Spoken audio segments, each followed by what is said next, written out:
সমুদ্রের ধারে দাঁড়িয়ে এক অলৌকিক স্থাপত্য, যেখানে ধর্ম, ইতিহাস আর রহস্য একসাথে মিশে আছে। এটাই পুরীর জগন্নাথ মন্দির। কিন্তু জানো কি, এই মন্দিরের গায়ে লেগে আছে এমন কিছু রহস্য যা আজও বিজ্ঞান ব্যাখ্যা করতে পারেনি। এই মন্দির তৈরি হয়েছিল 12তম শতাব্দীতে গঙ্গা বংশের রাজা চোরগঙ্গদেবের হাত ধরে। তবে কিংবদন্তি বলে এই মন্দিরের ভিত্তিপ্রস্তর দিয়েছিলেন স্বয়ং বিশ্বকর্মা। সবচেয়ে অবাক করা বিষয়, এই মন্দিরের মাথার ওপরে যে পতাকা ওড়ে তা হাওয়ার বিপরীত দিকে ওড়ে।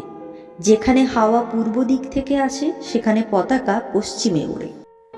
আরও রহস্য, সমুদ্রের ধারে হওয়া সত্ত্বেও তুমি কখনো মন্দিরের চূড়ায় দাঁড়িয়ে সমুদ্রের গর্জন শুনতে পাবে না।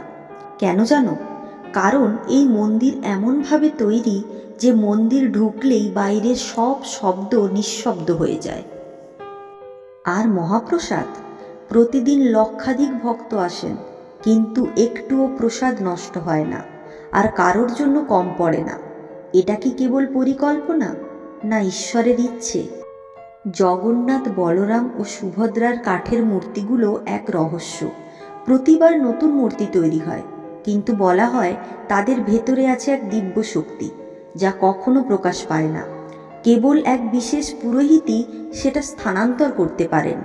এটা হলো নবকলেবর উৎসব, যা 12 থেকে 19 বছর পর একবার হয়। রথযাত্রা বিশ্বের সবচেয়ে বড় মন্দির উৎসব, যেখানে 3 ভাই বোন নিজেদের মন্দির ছেড়ে বেরিয়ে আসেন ভক্তদের মাঝে। এই একদিন পুরী যেন পরিণত হয় স্বর্গে। পুরীর মন্দির কেবল এক স্থাপত্য নয়, এটা বিশ্বাস, ভক্তি আর অলৌকিকতার এক জীবন্ত নিদর্শন। এমন এক স্থান যেখানে বিজ্ঞান থেমে যায়, শুরু হয় ভক্তির রাজ্য। জয় জগন্নাথ।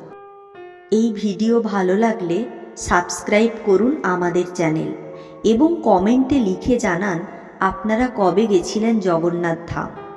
ভগবান জগন্নাথ আপনাদের জীবনে শান্তি ও সাফল্য বয়ে আনুন।